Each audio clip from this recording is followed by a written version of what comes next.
பயந்து ஒதுங்கி விடாமல் அதில் நம்முடைய பங்களிப்பை முழுமையாக அளிக்க வேண்டும் என்கிறார் மனுஷபுத்திரன் அவர்கள். நம் விடையிலேவா நிகழ்ச்சியின் அடுத்த பகுதியாக வரவிருப்பது தீதும் நன்றும்.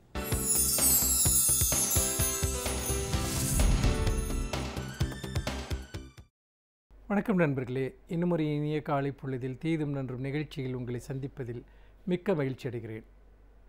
சமீபத்தில் நீதிமன்றம் ஒரு முக்கியமான ஒரு கேள்வியை அரசாங்கத்திடம் எழுப்பியிருக்கிறது. அதாவது தனியார்கள் ஓட்டக்கூடிய வாகனங்களில், குறிப்பாக இருசக்கர வாகனங்கள், கார்கள் போன்றவற்றில் ஏன் வேகத்தடை கருவியை பொருத்தக்கூடாது என்கிற ஒரு கேள்வியை எழுப்பியிருக்கிறது. இந்த கேள்வியை எழுப்பியிருக்கக்கூடிய சூழல் என்பது மிகவும் முக்கியமானது என்று சொல்லலாம். ஏனென்றால் இந்தியாவிலேயே மிக அதிக அளவில் சாலை விபத்துகள் நடக்கிற மாநிலமாக தமிழகமும், சாலை விபத்துகளில் அதிகமானோர் காயமடைகிற உயிரிழக்கிற மாநிலமாக தமிழகமும் இருப்பதை பல்வேறு புள்ளி விவரங்கள் தொடர்ந்து சுட்டி காட்டுகின்றன. அதன்படி நீங்கள் பார்த்தீர்கள் என்றால், சென்ற ஆண்டில் சாலை விபத்துகள் தொடர்பாக வந்திருக்கக்கூடிய தேசிய குற்ற ஆவண காப்பக அறிக்கை, அதனுடைய புள்ளி விவரம் என்பது அதிர்ச்சியூட்டக்கூடிய பல செய்திகளை நமக்கு சொல்கிறது. குறிப்பாக தமிழகத்தில் 2014ஆம் ஆண்டில் மட்டும் 67,250 சாலை விபத்துகள் நடந்திருப்பதாகவும், அதிலே காயமடைந்தவர்கள் 77,725 பேர் என்றும் அந்த புள்ளி விவரம் சொல்கிறது. இதிலே மரணமடைந்தவர்களுடைய எண்ணிக்கை, உயிரிழந்தவர்களுடைய எண்ணிக்கை என்பது 15,190. இப்படி நாம் அதை பார்க்கிற போது 2013ஆம் ஆண்டையோடு ஒப்பிடுகிற போது 1.5% இந்த சாலை விபத்துகள் அதிகரித்திருக்கின்றன என்று அந்த புள்ளி விவரம் சுட்டி காட்டுகிறது. இது உண்மையிலேயே ஒரு அதிர்ச்சியூட்டக்கூடிய, இன்னும் சொல்லப்போனால் நாம் உடனடியாக கவனம் செலுத்த வேண்டிய ஒரு பிரச்சனை என்பதில் எந்தவிதமான சந்தேகமும் இருக்க முடியாது. அப்படி பார்க்கிற போது இந்த அதிவேகத்தில் நீங்கள் செல்வது என்பது வாகன விபத்துகள் ஏற்படுவதற்கு மிக முக்கியமான காரணமாக இருக்கிறது என்று சொல்லப்படுகிறது. விபத்துகள் ஏற்படுவதற்கு பல்வேறு காரணங்கள் இருக்கின்றன. அதில் இந்த அதிவேகமாக செல்வதனால் விபத்துகளை ஏற்படுத்தக்கூடிய காரணங்களும் ஒன்று.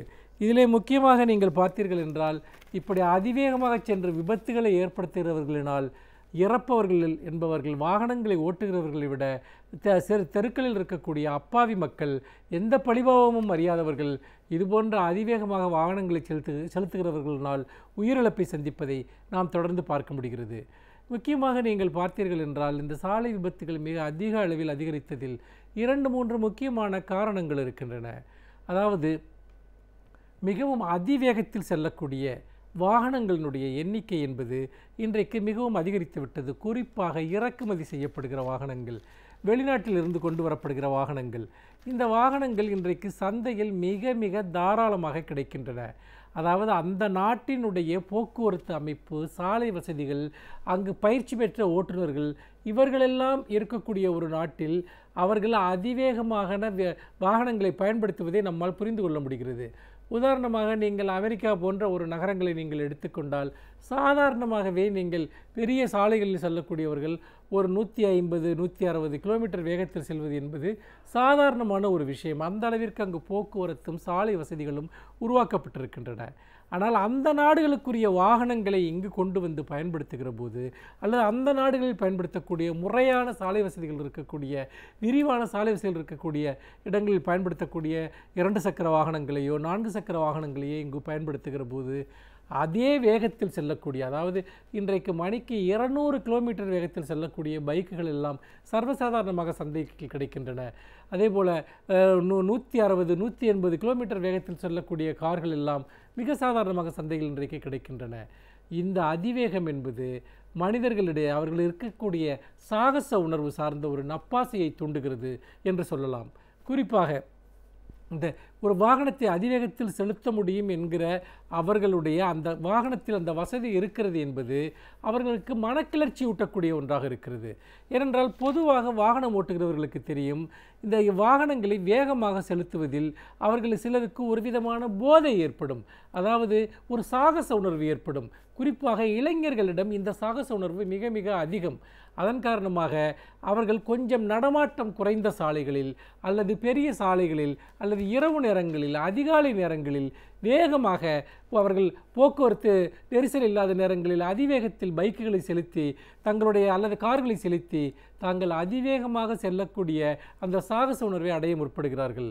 ஆனால் நம்முடைய ஊர்களில் நீங்கள் போதுமான சிக்னல்கள் முறையாக இயங்காத அல்லது சாலை விதிகளை பற்றி அறியாத மக்கள், நெருக்கடியாக மக்கள் வாழக்கூடிய இடங்களில் குழந்தைகளோ, சிறுவர்களோ, பெண்களோ, முதியவர்களோ அல்லது கவனக்குறைவாக இருப்பவர்களோ சாலையை கடக்கும்போது சாலையோரங்களிலோ அவர்கள் இதுபோன்ற விபத்துகளில் சிக்கிக்கொண்டு இறப்பது ஒரு வழமையான ஒன்றாக மாறிவிட்டது.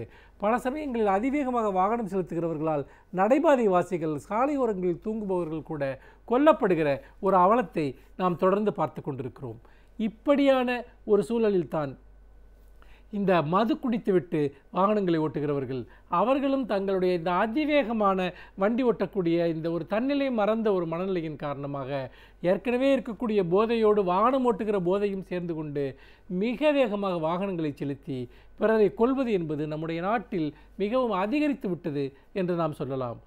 அதிலும் குறிப்பாக இந்த தங்க நாற்கர சாலைகள் வந்த பிறகு, அதாவது இந்த இருவழி பாதைகள், 4 வழி பாதைகள் போன்ற சாலைகள் வந்த பிறகு திடீரென நீங்கள் பார்த்தீர்கள் என்றால் ஒரு முழு சாலையுமே காலியாக இருப்பது போன்ற ஒரு தோற்றம் ஏற்படும். கார்களில் நீங்கள் சென்று கொண்டிருக்கிற போது, இருசக்கர வாகனங்களில் சென்று கொண்டிருக்கிற போது நீங்கள் அதை பார்க்கலாம். அப்படி பார்க்கிற போது ஆனால் திடீரென நிறைய கிராமப்புறங்களின் வழியாகத்தான் இந்த சாலைகள் எல்லாம் அமைக்கப்பட்டிருக்கின்றன. அப்படி இருக்கிற போது சாலையின் இந்த புறத்திலிருந்து அந்த புறமாக வருகிறவர்கள் இந்த அதிவேகத்தில் வரக்கூடிய வாகனங்களினுடைய வேகத்தை கவனிக்க முடியாமல் நிறைய மனிதர்கள், கால்நடைகள் இவையெல்லாம் கூட இறக்கக்கூடிய ஒரு அவலத்தை நாம் பார்க்கிறோம். அதாவது சாதாரணமாக வேக விதிகளுக்கு பழக்கப்பட்டவர்கள் மணிக்கு 180 கிலோமீட்டர் வேகத்தில் வந்து கொண்டிருக்கக்கூடிய ஒரு கார் தூரத்தில் வந்து கொண்டிருப்பதை அவர்களால் கவனிக்க முடியாது. அந்த கார் தங்களுடைய அருகில் வருவதற்குள் சாலையை கடந்து விடலாம் என்று வேகமாக கடப்பவர்கள் அந்த கார் வரக்கூடிய வேகத்தை கணிக்க முடியாமல், அந்த இருசக்கர வாகனம் வரக்கூடிய வேகத்தை கணிக்க முடியாமல் சாலைகளில் சிக்கிக்கொண்டு இறப்பது என்பதும் பல இடங்களில் மிக பரவலாக நடந்து கொண்டிருக்கிறது. இதில் இன்னொரு முக்கியமான ஒரு விஷயம் என்னவென்றால், ஒரு எதிர்பாராத ஒரு இடையூறுகள் ஏற்படுகிற போது அதிவேகத்தில் வரக்கூடியவர்களுக்கு வாகனங்களை கையாள்வது என்பது ஒரு மிகப்பெரிய சிக்கலாக இருக்கிறது. ஏனென்றால் பலருக்கும் வாகனங்களை ஓட்டுவதில் போதுமான பயிற்சி இல்லாதவர்கள் சுலபமாக இது போன்ற வாகனம் ஓட்டக்கூடிய அனுமதிகளை பெற்று அவர்கள் மிக வேகத்தில் இதை செலுத்துகிற போது இது போன்ற விபத்துகள் ஏற்படுவதற்கான சூழல் ஏற்படுகிற போது அவர்கள் எப்படி கையாள்வது என்று தெரியாமல் அவர்கள் வாகனங்கள் கட்டுப்பாடு இழந்து விபத்துகள் சிக்கிக்கொள்ளக்கூடிய அபாயம் ஏற்படுகிறது.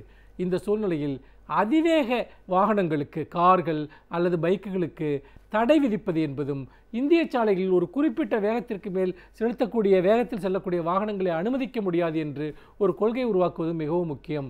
அதேபோல கார்களுக்கும் இருசக்கர வாகனங்களுக்கும் அது தனிநபர்களினுடைய உரிமையில் தலையிடுவது அவர்களுக்கு ஒரு அதிருப்தியை ஏற்படுத்தக்கூடியது என்றாலும் கூட வருடத்திற்கு 15,000 பேர் சாலை விபத்தில் இறக்கிறார்கள் என்பது ஒரு சாதாரண எண்ணிக்கை அல்ல, அது ஒரு மிகப்பெரிய ஒரு எண்ணிக்கை. அந்த வகையில் இத்தகைய ஒரு போக்குவரத்து சூழல் இருக்கக்கூடிய ஒரு இடத்தில் நாம் மிதவேகமாக வாகனங்களை செலுத்துவதற்கான ஒரு சூழலை உருவாக்குவது மிக முக்கியம் என்று சொல்லி மீண்டும் இன்னும் ஒரு புதிய சிந்தனையோடு உங்களை சந்திக்கிறேன். நன்றி, வணக்கம்.